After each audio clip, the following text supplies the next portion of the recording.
everybody, to today's webinar. We have myself, David Reutner, and this with me here is I have Jess Todfeld. Say hi, Jess. Hi, it's great to be here. Thanks for having me on. No problem. And if you want, I'll give everybody a quick little background on me. Please do. All right. Well, my background is that I was a TV producer for 13 years here in the U.S. and worked at a number of places, ABC, NBC, Fox, and currently what I do is I run a company that does two types of training. One is public speaking presentation training, and the other is media training, speaking to the media, a little bit from my background. But today is great because it is the combination of the two. And it's an area that we've been getting more and more requests for, just as people start to adopt new technology, new ways really to communicate. I shouldn't even say technology because it's like saying using your cell phone, you're adopting new technology. No, you're just using new tools that are out there. So today is really the combination of the two. I like to call it Presentation 2.0. You know, they're going to be, Dave, they'll be on to 3.0 in about a week. I hear that. They're moving. You could revamp it. Makes you wonder what's going to happen when they get to 4.0. Oh, then they're going to have to start naming it Vista and the rest of it. But that's for another day. Hey, you know what? So I found to be here. Hey, I found something online you might be interested in seeing here. It's a little video clip of you talking about your book. I don't know if you've seen this before, but let me just show it to everybody here quickly. You know, you'll have to have your speakers and your audio turned on your computer. So just have a listen. Make sure you turn your speakers up a little bit just to hear this. Would you like to show me your book? Well, it happens to be right here. It's Media Training A to Z. Oh, that's comprehensive. Give me a tip for Z. For Z, what we do is we don't quite break it down like that. We cover everything. Ah, yes. That's why I have. You haven't thought of everything. I've got that book, by the way. I think that went up to compliment your book. Well, thank you. That's right. That was one of our books. I might even have the branding over my shoulder as we try to do sometimes. But that was a fun experience being on The Daily Show and one of Jon Stewart's correspondents. And cute thing, as he says, what does the Z in Media Training A to Z stand for? Well, you know, it's just a whole thing. Aha, I have the right book, which, by the way, a little secret, we influenced that by saying, you know, you could come up with a fake book if you want, just some little nuances of how we try to give everybody ideas and get the most control, which, by the way, today is really about having the most control when it comes to doing a webinar, getting your message across, and being most effective. So I got to have fun there, but I got to try to practice what I preach, and I'm going to try to give some of those ideas to everybody who's listening today. Great, because it's the 7 Secrets to Outstanding Webinars series. And there's a lot more secrets, but today we're just going to cover 7 of those secrets. And we're going to have some content that's going to blow you away today, and stuff the pros use typically on webinars. And this information we're going to provide today, and Jess, is not just for webinars, but it can be used for teleseminars. And a lot of the content you're going to be talking about as well can be used for live presentations, because that's where a lot of your area of expertise is. So, and I myself have been doing webinars since about 2001. I've done a lot of webinars, and I spent a lot of time researching and understanding what makes a good webinar. So we're going to cover some of that stuff today. Great. So, that's what I was hoping for. Only 7. We were going to give 8, but it would have thrown off everything. So anyway, let's jump right into it as we're having a little bit of fun. So, Dave, number 1. What is number 1 for us to get into? Well, before we jump into number 1, I just wanted to say one more thing. I want everyone to pay close attention today, and I want to let you know it's a great idea to take some notes today with a pen and paper. So feel free to pull out your pen and paper and take some notes. But if you can't do that, what we have at the end of the session, I'm going to tell you how to get a recording and a transcript of today's webinar, and we'll send a copy of that down along for you so that you can listen to it over and over again. So, and also the other thing I'd like you to do today, while you're listening to today's webinar, is turn off your email, turn off your instant messenger, Seriously, and this is something we're going to talk about later in today's webinar, and that's multitasking. And is multitasking dangerous? Well, we're going to give you the answer to that coming up just shortly. So let's start with secret number one. Secret number one. You want to reveal it? Plan with the end result in mind. Yes, plan with the end result in mind. Okay, so what does that mean?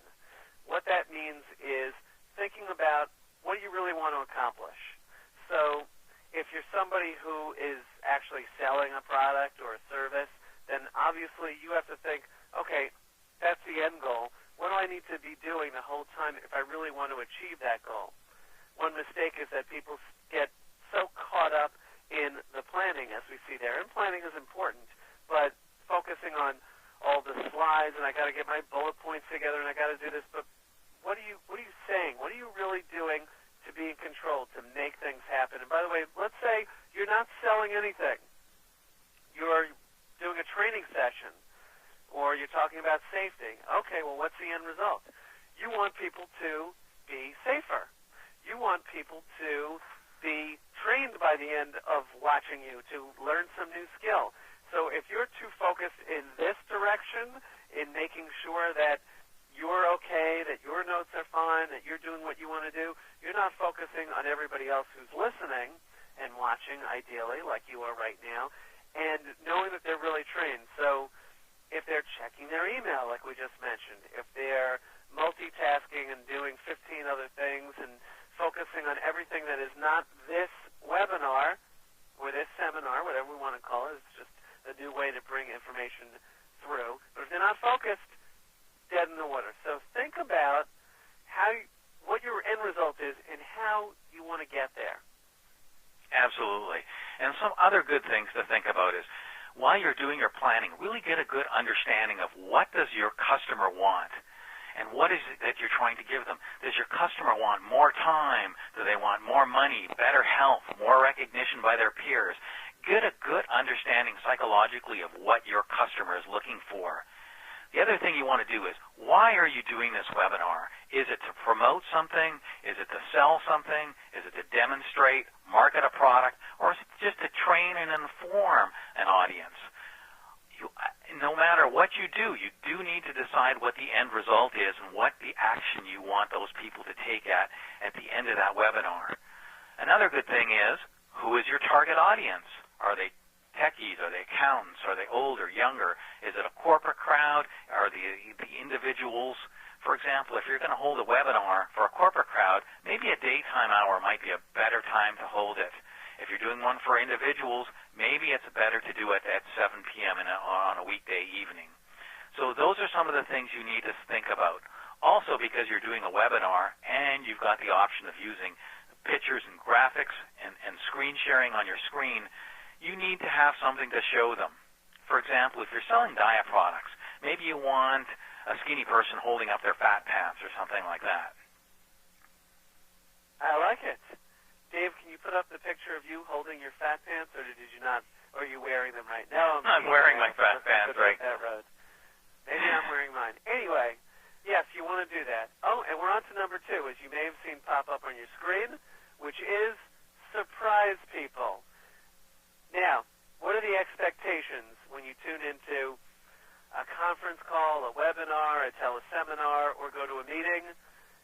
The expectations are pretty low. Now, I'd be pretty surprised if somebody did a handstand. I don't know how to do a handstand.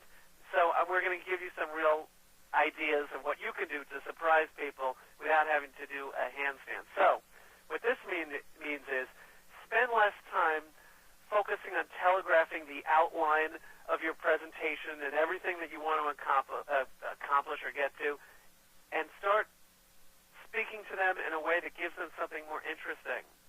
Focus on them. The bar is set so low when people tune into something like this. They just want something interesting, something different, something that really relates to them. If I know that Tom Smith and Sally Jones are listening right now or are tuned in, I'll say, now, Sally, I know you're in Albuquerque, and I know that you had something like this happen in your office. So this is something that really resonates. Whoa, can you go and will they realize that? Will it connect with them even better? So anytime you can surprise your audience, it's a good thing. Anything to add to that, Dave? I think you've hit all the good points there. I have the last little bit, which is talking about their needs. I touched on it a little bit before when I said a lot of people think in this direction, which is, what do I need? Where do I need to have my notes? What do I have to get through? What kind of bullet points do I have to put up so I can read off the screen, which is easier to some people than reading off a piece of paper. Reading off a piece of paper is better because you have your notes where everybody can't see it. That's my take on it. If I put it on the screen, then everybody out there is thinking, oh, well, that's everything he's going to say. I know how to read. They're not surprised. There's no difference. There's nothing exciting. So, and the last little point on this, send repeated signals to the audience that you care. And it could be talking about Tom Smith in Houston or Alberta or wherever it is, or Venezuela or wherever somebody is tuning in from. Oh, guess what? It resonates to Tom. He's actually talking to us. He's not just talking into nothingness, which is the way a lot of people feel, and then you lose your audience. And I'll call it audience even though it's 5 of your peers, whoever it is. It's not necessarily people sitting there in a stadium somewhere. Absolutely. And that kind of brings us into the next secret here. And actually, the next secret is not so super secret, and I think a lot of people do know this. They know it, but I bet you that they don't practice it. That's right. That's exactly what happens. Which makes it a secret if nobody's doing it. That's right. Nobody's doing it. So can you guess, if anybody who's looking at the picture right now, notice I'm saying something to our audience to get them to focus in and ideally stop doing what they're doing. And I encourage anybody who's listening right now, this is your time. If you took a few minutes to stop and listen to that means that something resonated and you actually have some real needs. We want to give it to you. So what does this little slide that you're looking at mean? It means tell stories, give examples. So what does that mean? And you said some folks might have heard that. For us, it means that it makes your data come alive. One way that people bore folks on the other side, audience members, is to do a data dump. That means just give lists, facts. We could have started today by saying, hi, I'm Jess Todfeld. Here are 25 cities I've worked that you don't necessarily care about. Here are 25 different actual shows I worked on that you don't necessarily care about. Here are 25 points that we're going to try to cover, and you're thinking, okay, just get to it. It's 11:30. Get to a point, give an example or a story, and you saw the woman reading to a child, and we see here story time. So it doesn't mean that you're telling a bedtime story.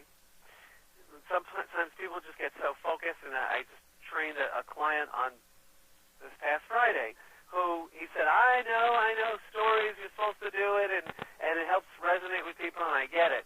And we videotaped him basically doing a presentation, not a single story or example. So I at least can say this.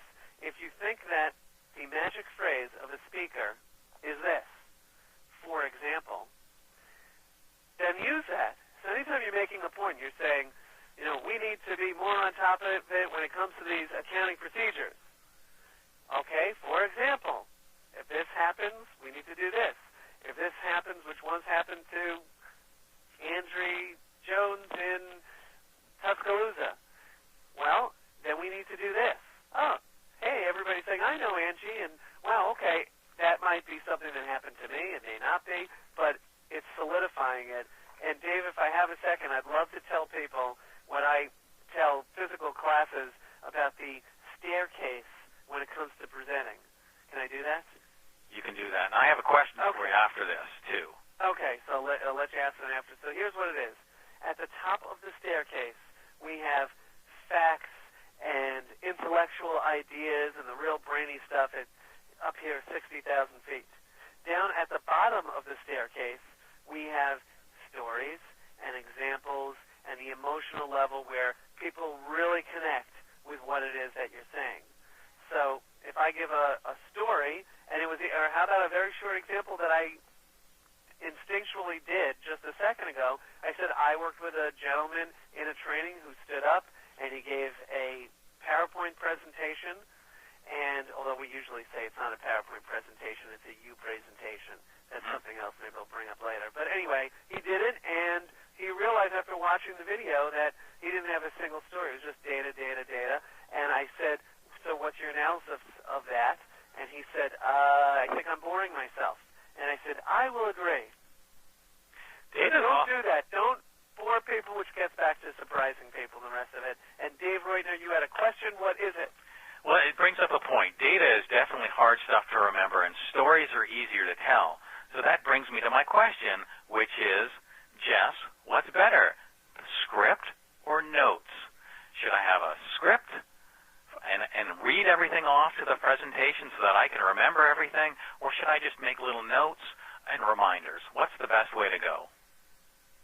Well, Dave Reutner, one thing that I learned along the way when I was first starting my company is that I wanted to find out a few boring, and of course I'm exaggerating a little bit. I'm sorry, I nodded off there for a second.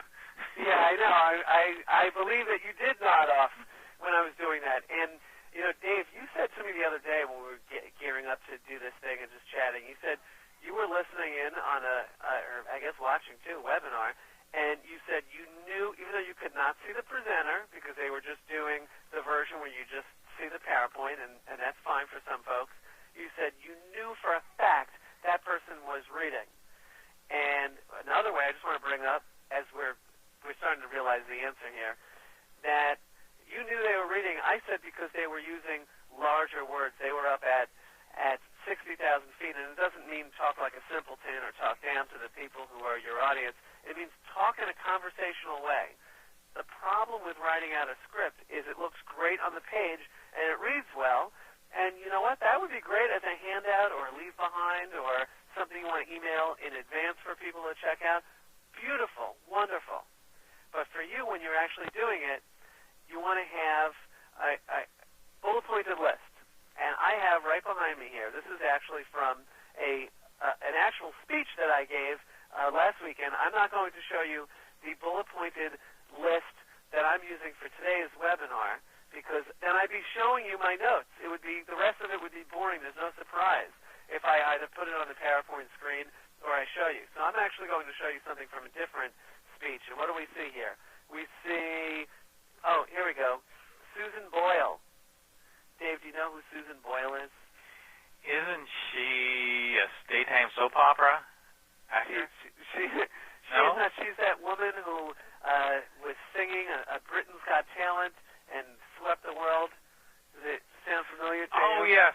Of course, I saw it on YouTube. It had like millions of views, that video on YouTube. Literally millions of views. People all over the world saw her. And I'll tell you right now, here in the U.S., I do not get the show Britain's Got Talent. It's only available in Great Britain. But it's just another example of how new media, social media, even just using the easier tools like we're using today, how it's becoming just more of a part of what we're doing, and how you looking at me right now, meaning not just you, Dave, but anybody who's watching us right now, can connect with us just a little bit more, which is part of the goal. But my point is, I knew when I looked in here and I saw Susan Boyle that she was a topic of a discussion and an example I was going to make. And as soon as I saw her name, it jogged my memory, and I could just chat about it. And you know what? I knew with 100% certainty, 100% empirical evidence that I had that my audience at that moment was not sleeping. They were awake. They were paying attention. That's one of the things you're going for. That still sounds like we're setting the bar low, but anybody who's ever been on the other side of one of these knows that they many times are boring. Same thing with a conference call, same thing with a physical meeting. A lot of these techniques really can help you for all, but today we're focused on making webinars that really come alive, and I think you're starting to see some of the techniques so that it's not story time like you see on the screen over here. It's not just blah, put them to sleep story time. That's exciting story time. So hopefully we'll give you plenty of examples today to bring it forward. So that would be a great thing. Last little point on that, I said never data dump. I don't know if you have, Dave, a shot of the data dump. I do have a shot of it, and I'm going to show that in just a minute because we're going to sort of come around to that a little bit again in just a few minutes, and you'll see what that's all about.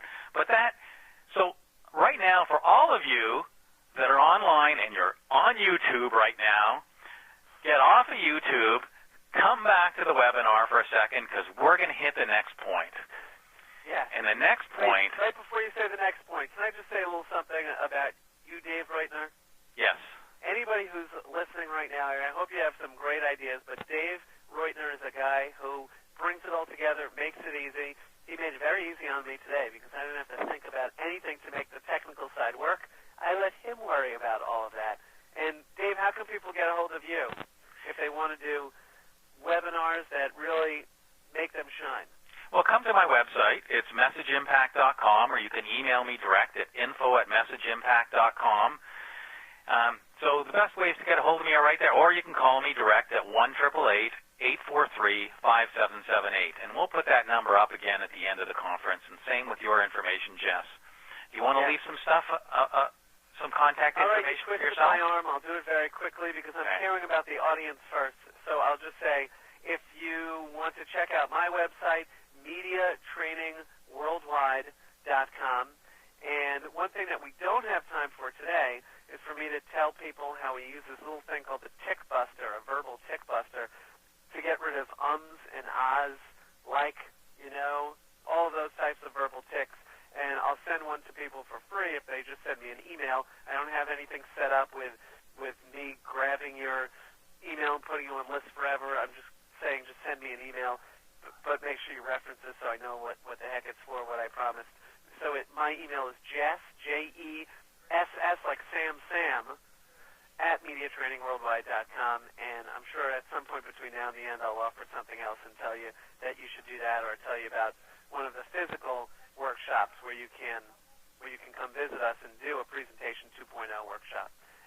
And we're back, as they say in TV, my old days. We're back. To secret number 4. We have four. Number 4? Secret number 4. And that's going to be... Which is, as we see Superman, what is Superman on there? Why is Superman on the screen? It's about using your authority. So when you're doing a webinar... Exactly. When you're doing a webinar or a presentation, you want to make sure that it's your presentation, that you're in control of the entire presentation. Remember to do things like give commands during the web presentation. And as you heard me do several times throughout the presentation is saying things like get a pen and a paper. So you're giving little embedded commands during your presentation of what you want your audience to do and have them follow instructions. And that brings up another thing. For those of you that are looking at MediaTrainingWorldwide.com or MessageImpact.com, come back to the presentation again, and Turn we'll our continue websites on. off. Is that what they probably tell you not to say? Turn our websites up, but do it so you can pay attention. We really want you to learn these things so that you can get what you want anytime you communicate using these technologies. Right, and they'll also give you better close rates if you're using things like embedded commands during your presentation. The other thing we should talk about a little bit is, what do you do when something goes wrong? What do you do? Would you like me to handle that one, or give some insights? Yeah. All right, so Dave, say part of the way through this, I screwed up and my notes fell down, which you and I were chatting beforehand, and there's a feature we could put our notes on the screen, but I noticed that a piece of paper never goes down. I could leave it in the printer. That's something else. But what about mistakes? You know what? Mistakes are part of life.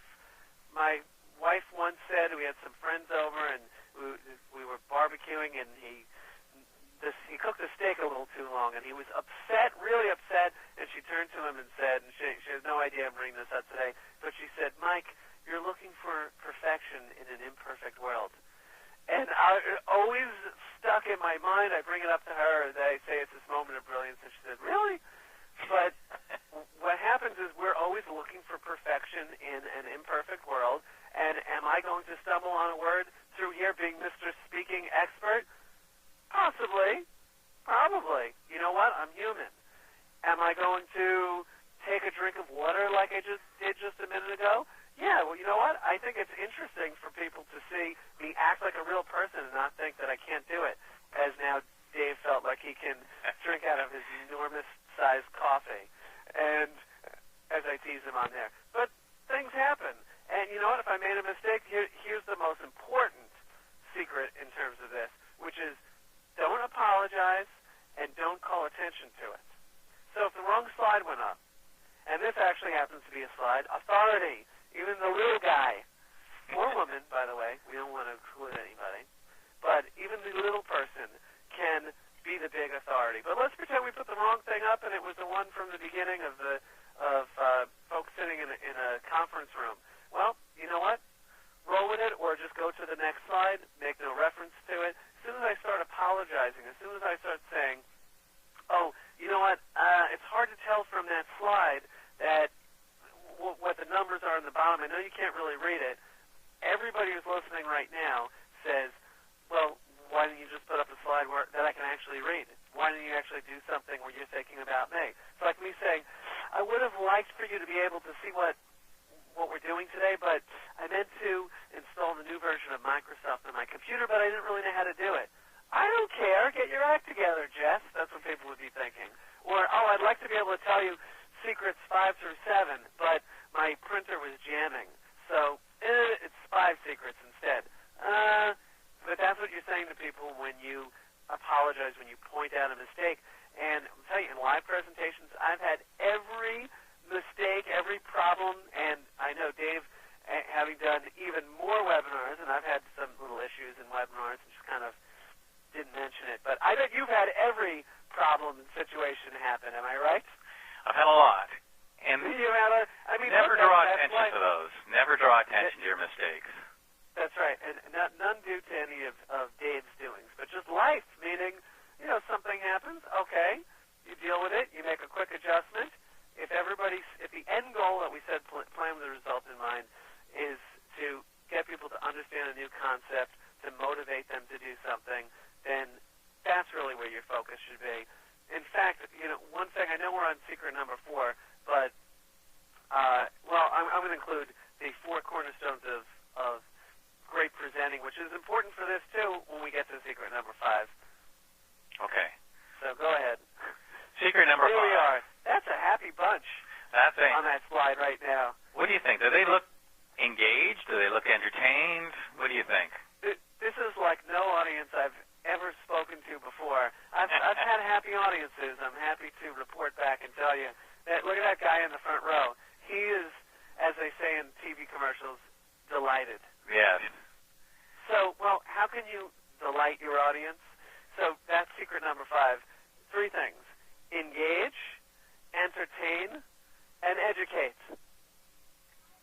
Exactly. Now, people might say, well, I know I should do that. Do you do it? Notice I'm pausing and I'm letting you think about that. I'll wait. Now, the reason why I'm asking you is because people say, yeah, I know. And they do it the same way everybody else has done it, which is boring people.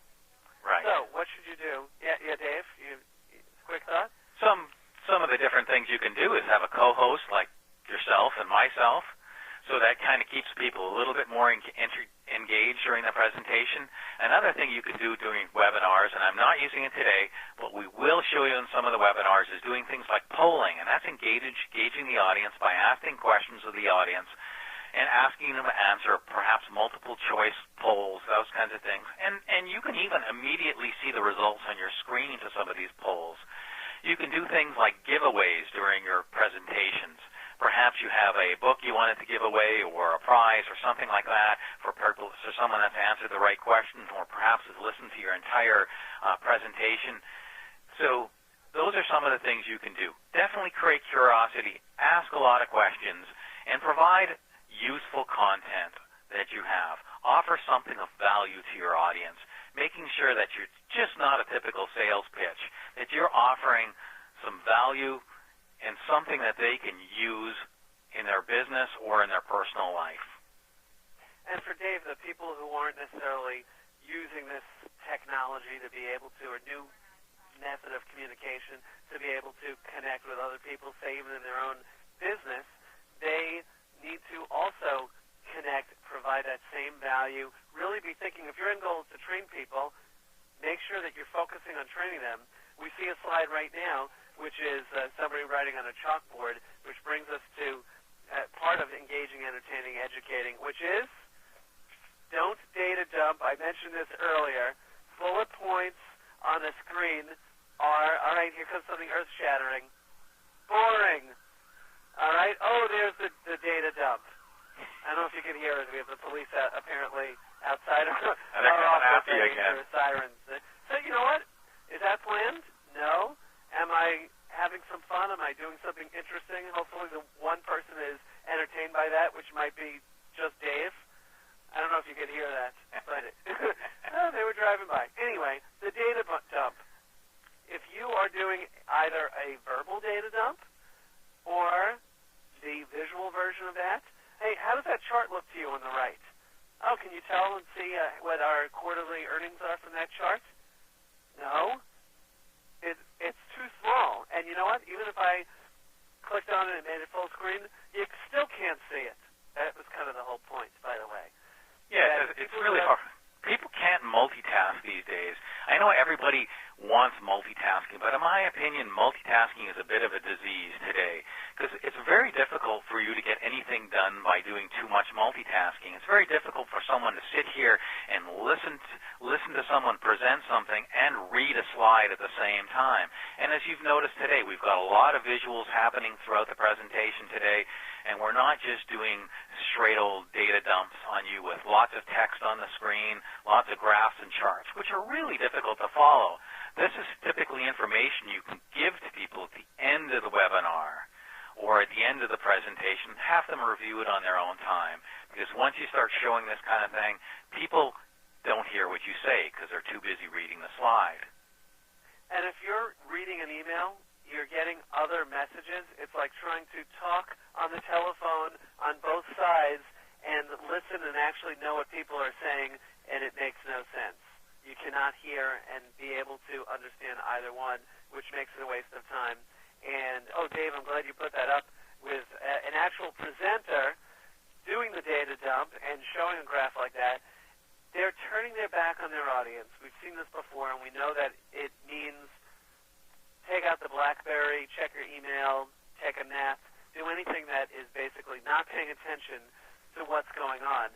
And guess what? If you are doing a webinar or teleseminar, and if people can't see you, or if you're not being engaging enough, you've turned your back on your audience. Right. Simple as that. And if you turn your back on your audience, you're basically sending that message. Do anything that is not paying attention because I'm not interested. And that certainly falls under engage and entertain, educate. A couple of last little nuances for this, and then I want to give those 4 cornerstones for great presenting. And, you know, I mean, you really have to be in it as we're looking right there, which is in it with the person that you're trying to reach out to. And one thing that I'm doing, you may have noticed, we put our faces on here right now. We're using a webcam. Did it take an extra step to do it the first time? Yeah. It means I have to say, oh, how do I turn my webcam on? I happen to have one on this computer, but if I didn't, there's another one in the office that has a webcam. You know, oh, do I have to spend 5 minutes and figure out how to make it work? Yeah. Is it easier for me as the presenter? No. Is it nicer for you, the person tuning in, seeing a moving image on a screen? Yes. Well, the way we're used to interacting with screens, say watching television or going to the movies, is we like moving images. And you're seeing this on the internet more and more. Yes, there's text on there, but there's more and more moving images. It's a little bit more interesting. Even if you don't like my mug, or as Dave, why did Dave smile more on that? You know, I don't know. He wasn't supposed to laugh at that. But let's say this. What if you don't like your mug? And here's a resistance that I hear when we try to get people to do things a little bit more on camera these days, or use YouTube or other methods. And Dave, I know you've heard this from people where they say, oh, I don't want to get on camera. I don't want to do that. Well, you know what? You're not necessarily putting your audience first. And, could I sit a little bit further back if I'm a little bit more self-conscious and talk back here and ideally use some of my body language and have it be a little bit more interesting? Yeah. Is that better than a static shot? Yeah. Again, you have to put the audience first. And I'll say something else. Most of the time, our own feeling on seeing our image or hearing our voice is always worse than everybody else's feeling because there's only one thing that's going through their minds when you're speaking, and it's not that they're looking at your hair, which is backwards from the way you comb it in the mirror, and it's not that your voice sounds funny, and it's not any of that, or that your shirt looks weird or whatever. I'll tell you what it is. One thing. They're thinking, please be interesting. Don't bore me. Hey, that brings up another good... That's all we want as audience members. That brings up another good point. While we're still sort of on that, the data dump bullet point thing is that people who read slides, I got to say that's a pet peeve of mine. If you've ever been to a presentation where they put a bunch of text on the slide on the screen and then they just read it to you, well, I find that, you know what, I can read, but it's very hard for me to read and listen. So why didn't you just give me that handout? Why did you need to do a whole webinar for the whole thing or a presentation for it? Again, trying to listen on both ears. If you're reading off of a screen, and trying to pay attention. It's every audience we've polled ever across the entire world, all different cultures, it being my company that we've polled, and we're always polling and finding data. They all say they hate it. Yes. They also, most of them, will say that they do that and they put their notes on the screen, and there's no reason for it. When you can have a piece of paper like I have here, am I reading constantly? No. Am I trying to look into the camera more? Yes. Do I occasionally look over and see engage, entertain, educate? Yes. Why? Because I care about the audience and I want to make sure that I at least have something together to say that I have some sort of roadmap. So, Dave, I will agree with you on that one. I will definitely agree. Oh, let me just give the 4 cornerstones, which really fall into this and really give a little bit more cohesiveness to what it is that we're saying. Are you ready? I'm ready. Okay. Anytime you are speaking to one person or 1,000 people, I'll call it your audience, you need to have 4 goals. First goal, they need to understand what it is that you're saying. This is what we've built our whole company on. And one thing that people say in sales is a confused mind always says no. Mm-hmm. So if you're just trying to train people or even have conference call meetings through a service like this, whether it's over the phone or it's where you can see some of us like this or look at PowerPoint, if they're confused at any moment, meaning they're not paying attention to tuning you out, you're done. You're dead in the water, waste of time. So if you like wasting time, keep doing stuff the old way. But if not, keep listening. Right. Okay. So first is understand. Next, very important, remember. They need to be able to remember what it is that you said. Mm-hmm. I'll give you 2 ways that we teach people to be more memorable, become more memorable. One is, you're looking at it right now, images. Yes. You know, Dave, if you saw me on the street, you think you'd remember my name first or my face? Probably your face. That's probably my face. That's the way our brains are wired as humans to remember images. But what do we do on PowerPoint? We put up text, lots and lots of words, bullet points, words. Why? Because it's easier for us as a presenter. But right now you're looking at handshake. And I said you really have to reach out and connect with your audience. That was my point, to engage the audience. So I have that on there. Makes it a little bit more memorable, a little bit more interesting. And you know what? If you want the list of 7 secrets, we'll make sure that we tell you how you can print that out. Oh, guess what? The way people like to read text is on a piece of paper about a hand's length from their face. Oh, okay. There are 7 secrets. So it's not something you want to do. Oh, okay, here we go. So understand, remember. Oh, one more technique for remembering. I said images. We're back to stories. Why stories? Because it creates imagery in our brains. And we help people to develop stories or to really flesh out speeches that they have or business presentations, whatever it is. And we write about it and tell people all day long, and I tell my wife, who had that wonderful quote, and she says, yeah, save it for your people when you talk to them on things like that. Okay, so I'll keep going. Understand, remember, the third important goal, action. You want to create action in the people you're talking to. Isn't that one of your goals? You want them to act on what it is you said? If not, boring. Dave, you want to know what kind of action I want for people to do today? Anyone who's watching, listening right now? Tell us. I want people to not be boring, be a little bit more interesting, create action when they speak, when they use tools like this. That's what I want. There's one more level, so we have understand, remember, act or action, pass on to others. So if you completed the first three, people are in a position to actually turn after you're done speaking and communicating to them and say, hey, you remember what Jess said? Or, hey, I watched this guy Jess 6 months ago. You know, usually good luck trying to remember anything a week later or a day later. That's me, yeah. And it's because people weren't using any of the techniques to become more memorable. So, you know, certainly you can use this anywhere in life.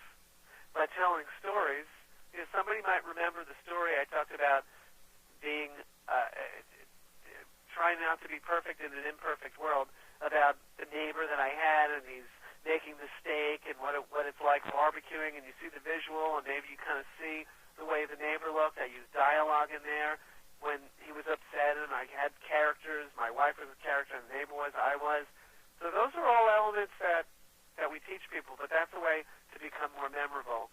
So very important when it comes to engaging, entertaining, educating. The last little part on that, make sure you get to the meat, and I hope we've been getting to the meat. And here comes some more. Dave, what's our next secret? If you look at the slide, it kind of gives a bit of a clue away, and the secret number 7 is the close. And what are some of the key elements for doing a great close? Well, here's a couple of them. Number 1 is to give some clear instructions of what you want that individual to do at the end of the webinar or during the webinar. Not just during the webinar, as we've been doing all the way along, but at the end of the webinar, what do you want someone to do? Repeat your items again so that they fully understand it. You can repeat it again in a slightly different way that perhaps it's more understandable. You could even, if you wanted to, put that information on the screen. But one of the key things about when you're entering into the close, and this is a mistake I find a lot of people make, especially perhaps non-sales people, is that when they get into the close area, they change their tone. And you can feel it coming sometimes. You get that sort of that thing happening within you going, oh no, here comes the close. And that just, people automatically tune out. If you've ever been to a webinar where they try and sell you something at the end and they don't do a very good job at it, and then at the end you just kind of tune out and you think, oh, maybe I'll go, you know, good time to go to the washroom now. They're going to do the close. So off you go. So one of the important thing is, as you're doing the webinar, don't change your tone of voice, don't change your attitude, don't change your rhythm, all those types of things as you move along. And I'm sure we've all noticed that before. Do you want to add something to that, Jess? I would love to, which is, okay, so for those people who are selling a product or a service, you're listening a little bit closer. And for the folks who just want to use this to be able to talk to colleagues, when we say close, it's not just how to end, which is something else that we should mention, but it's also how to get them to do what you want. So here comes a big tip that people forget about. Even people who've been in sales classes and could really use the reminding. It's ask. Ask them what it is that you need them to do. I asked everybody here, I want you to practice some of these techniques. That's part of my close. Notice I didn't wait till the very end to say it. I was dropping that along the way, saying, I really, truly want you to do this. That was part of my goal for this webinar. So other people can be dropping seeds of, you know, I want you to try this technique, or I want you to do this. So have that call to action at the end. And here's the other thing. Here's another, and interesting point for the close. Many people list all of the features. This comes straight from sales training, and they don't talk about the benefits. So, Dave, if I were trying to sell you a car, the features would be it's got white wall tires and airbags and hard top leather seats. But the benefits are you're going to feel younger, you're going to look younger, you're going to grow more hair. Yeah, you're going to be safe in your new car. Yeah. As you're doing this, as you told me your wife was peeking in before when you were getting ready to do this thing. So those would be the benefits. And people say, oh, hey, that's where buying decisions are made. I say quotes because, again, if you're not selling something, really everybody is selling something, an idea, you want people to do something, you need to talk about the benefits. So let's pretend I was going to say that I was doing a training session. This really was a training session. So I'm going to talk about the benefits and not list all of the features right this second. What are the benefits of practicing this? The benefits are you'll be more effective. People will actually do what you say. People will actually practice it, which means that your organization will flow a little bit better. It could mean more money. You're talking about doing things the right way so that it equals out into sales or procedures that mean things will actually happen. Could be more money. Those would be the benefits. Benefits are when you hit people on that emotional level. Exactly. And some of the benefits of doing things like webinars are you don't have to travel. You can stay in your home or your office, and you can meet with people. You can present to dozens of people at once. And the benefit for the end audience, quite often for a webinar or a teleseminar, is that those people don't have to travel. It takes less time. They don't have to go to a certain location and listen to it. They can see visuals right online, right on their computer desktop.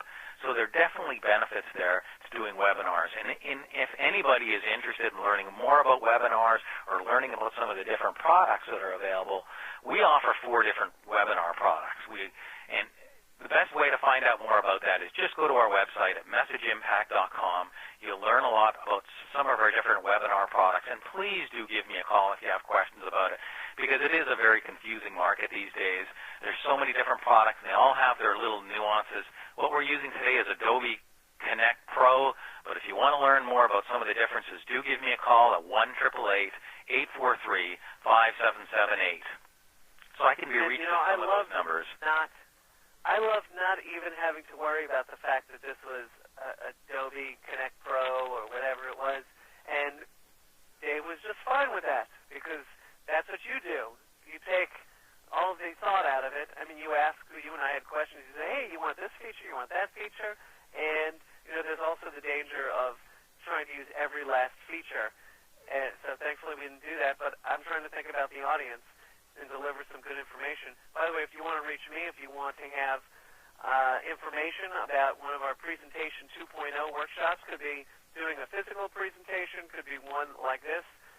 There's my email address, Jess, J-E-S as in Sam, at mediatrainingworldwide.com. And I think you should try out what it is that you heard. I'm going to very quickly, I know that we'll tell people they can print out the 7 secrets, but I'm just going to run through it in case anybody is watching this in some other way or form, or if we decide to record it and put it elsewhere on the internet.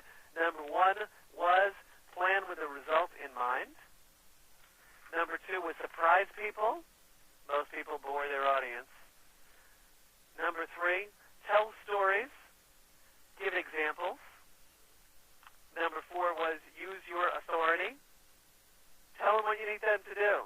Everybody right now, I want you to pick up a pen and write down, send all your money to Jess and Dave. No, you don't have to do that. I'm teasing. Number 5, engage, entertain, educate. By the way, entertain, doesn't mean you have to be cute. And I admit it. I had my cute moments here and there. But my whole idea is I'm trying to keep people awake. As soon as I tell you the list, I'm going to tell you that there are only 2 types of presentations in the entire world, and it's not formal or informal. I'm going to go back to that in a second. That's a tease, like a TV tease. Number 5, engage, entertain, educate. Number 6, say no to bullet points and data dump? That's a big say one yes for to me. images. Yes, Yeah. more of those images in there. And number 7, the close. Think about the close, how you're going to make things happen. And Dave, by the way, those 2, giving more value to everybody who's listening right now as we're rounding out our hour. There's only 2 types of presentations in the entire world, and it is not formal or informal. Any idea, Dave, what they might be? You told me this before. So I want you to tell me. Good and bad. Good and bad, yes. Nobody is going to say, boy, I am so happy that Dave was being formal today.